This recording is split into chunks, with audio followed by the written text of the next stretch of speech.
This presentation is about War in American Life, Section 2, pages 412 to 417, looking at the early years of the war, 1861 to about mid-1863. We've looked at previously, and you've charted the advantages and disadvantages that both sides had. This kind of puts it in a visual form for you. Total population, as you can see, the dark blue is the North. They had a much larger population, which is very important when you're fighting a war because obviously you need soldiers in order to do that. So they had a larger population to pull from.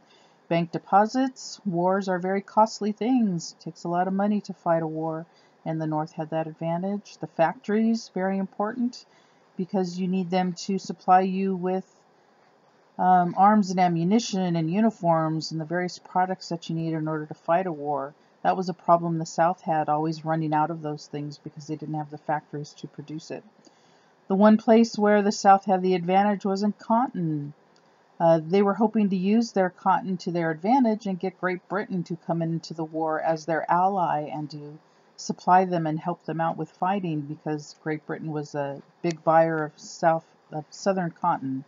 However, that never really worked for them. The Northern blockade prevented British ships from getting in, and it never really helped them out like they had hoped for. Food crops, very important. Soldiers have to eat, so you need the food. Another problem in the South was a lot of their soldiers were starving most of the time. They just didn't have the food in order to eat on a regular basis. Horses important to pull your wagons, transport your goods, as well as the soldiers riding on the horses in battle. The South had more donkeys and mules, which didn't help them a great deal, but they had that advantage. And finally, railroad tracks, railroads being important again to move your soldiers and move your goods from one place to another quickly.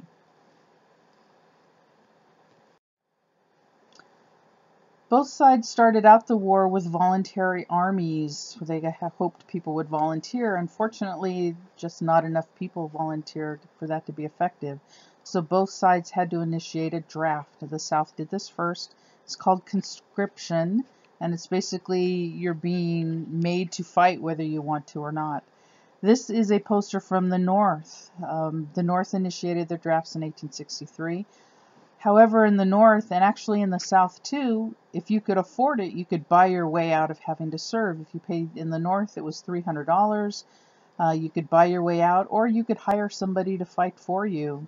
This made the poorer people upset, obviously, because they couldn't afford that, so they had to fight whether they want to or not, whereas the wealthy could avoid it if they wanted to. So this caused some division and actually caused some rioting in New York and some other places because of this issue, but unfortunately the draft was kind of a necessary evil enabled to fight the war.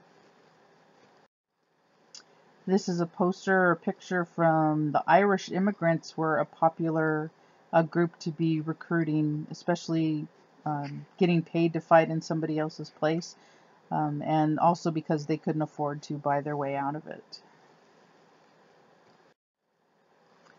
The Civil War is often called the first modern war because of all the new technology that was developed. Railroads, as we said before, are very important in transporting your goods and your soldiers from one place to another quickly. The telegraph was developed, and that would send messages, so rather than having somebody had to run or ride a horse and deliver a message written on paper, you now had the telegraph line that could get your messages out more quickly and more safely even. Weaponry was the big difference in the Civil War. New kinds of guns. Prior to this, they had a musket, which was a single-shot gun. After you fired it, you had to stop and reload it every single time. Now we have repeating rifles, which we're more familiar with today, so you could shoot several bullets at a time. We also had new bullets called the mini ball.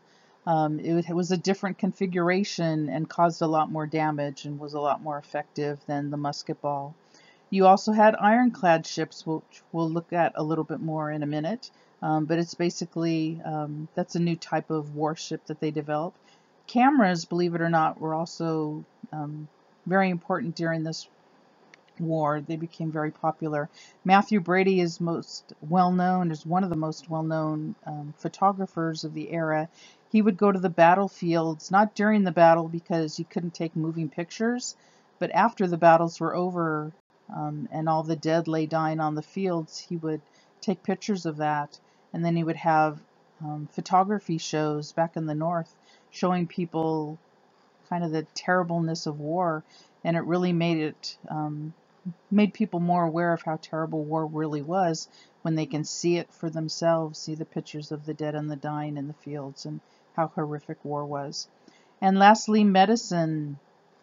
Unfortunately, at the time, they didn't know about sanitary conditions. They didn't understand the importance of gloves or washing your hands or washing off your instruments and so on. They just basically moved from one patient to the next without cleaning up in between. And that unfortunately led to a lot of infection, and actually more men died of infection than actual battle wounds in this war. So unfortunately, medicine still had some advances to make. Um, Also during this time, women played a bigger role in the war, serving as nurses. Clara Barton is probably the most famous of the female nurses at the time, because she went on to found the Red Cross that still exists today and is very helpful to people. We talked before about the importance of railroad lines. This kind of illustrates how many more railroad lines the North had than the South, so how much easier it was for them to transport their goods from place to place. The Navy, both sides, in the beginning of the war, you can see the Confederate States had no real Navy in 1861. The United States had 42 ships, and look, within 3 years, the number is up to 671. The South relied on privateers, and privateers are men who own their own boats or their own ships, and if you pay them, they'll do what you want. That's a privateer. And the South used those to try to attack the Union blockade. They were just never very successful in that. And you can see, as far as sailors, the North had a tremendous advantage over the South. All right, the ironclads. This is the new kind of warship. Up to this time, ships are built out of wood. What they did, and the South did this first, they had a little bit of a jump on the North because they were doing it also. But the South produced their ironclad ship first. What they did is they took a sunken Northern ship and pulled it up from the sea, and then they slapped big sheets of iron on the side of it. And then they named it the Virginia, and that was the Merrimack got renamed as the Virginia once the South had created the ironclad. The North was building their own, known as the Monitor. You had the famous battle in March of 1861 between these two ships, the Monitor and the Virginia.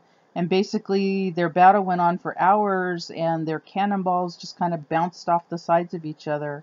Eventually, they ran out of ammunition, and they had to both kind of retreat, so there's no real kind of winner of this battle. And after this, the North continued to build ironclads, but the South again didn't have the factories to produce all the big steel iron plates that you needed to make the ironclads, so the South wasn't able to build too many of these after the war. So they really didn't play a big role in the war, the ironclads.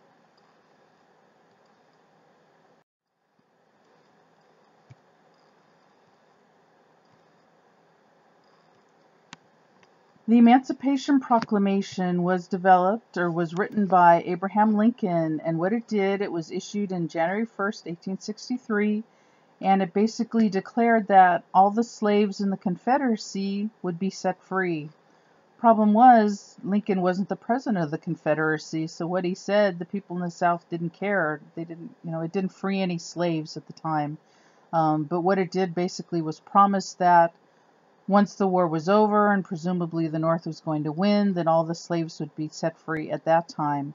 Or during the war, any new territory that the North should gain from the South, slaves in those areas would be set free as well.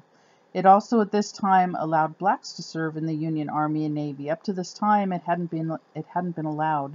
But now with the Emancipation Proclamation, black people were able to enlist in the war and fight in the war, and thousands of them went on to do that. And as I said, the South pretty much ignored the Emancipation Proclamation. They didn't really care what Lincoln said, but what else it did was it changed the whole kind of purpose of the war. Up until this point, a Northerner would say he's fighting the war to preserve the Union, to bring the South back into the Union. Now slavery became the major issue of the war, having to do away with slavery. So that changed kind of the purpose of the whole war as well. So very important document.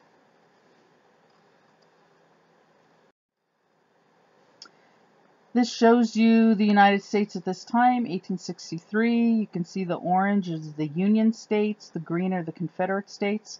What you also had during the war, which a lot of people overlook, are you had border states, and they're in the orange there. Slavery was allowed in those states, but those states never seceded. They stayed in the Union. So Lincoln always had to be very careful not to do something that might turn the border states against the North, and then they turn around and join the South. That could change everything about the war. So the Emancipation Proclamation did not affect slaves in the border states. Although they're in the Union, slavery was still allowed in those states. Something a lot of people, I think, kind of forget about. The green area was where the Emancipation Proclamation would take place. Once those areas were brought back into the Union, slavery would be outlawed in those particular areas. And as we said, the Emancipation Proclamation also allowed blacks to now fight in the war. So this is a recruitment picture from that particular area. As I said, thousands of them came and registered and wanted to take part in the war. Probably the most famous of the black regiments were the 54th from Massachusetts. Blacks had to serve in their own private armies. They weren't allowed to be in the same kind of infantry as the white men. So you had these black units, but they would be captained by a white soldier. And the 54th was, as I said, the most famous of these. They fought bravely and valiantly in several different battles, suffered great casualties. If you want to know more about them, there's a great movie that was made many, many years ago called Glory, that tells kind of in more greater detail about the 54th Massachusetts Regiment of the Black Soldiers. It's really a very good movie, so if you have a little time, find that and take a look at that.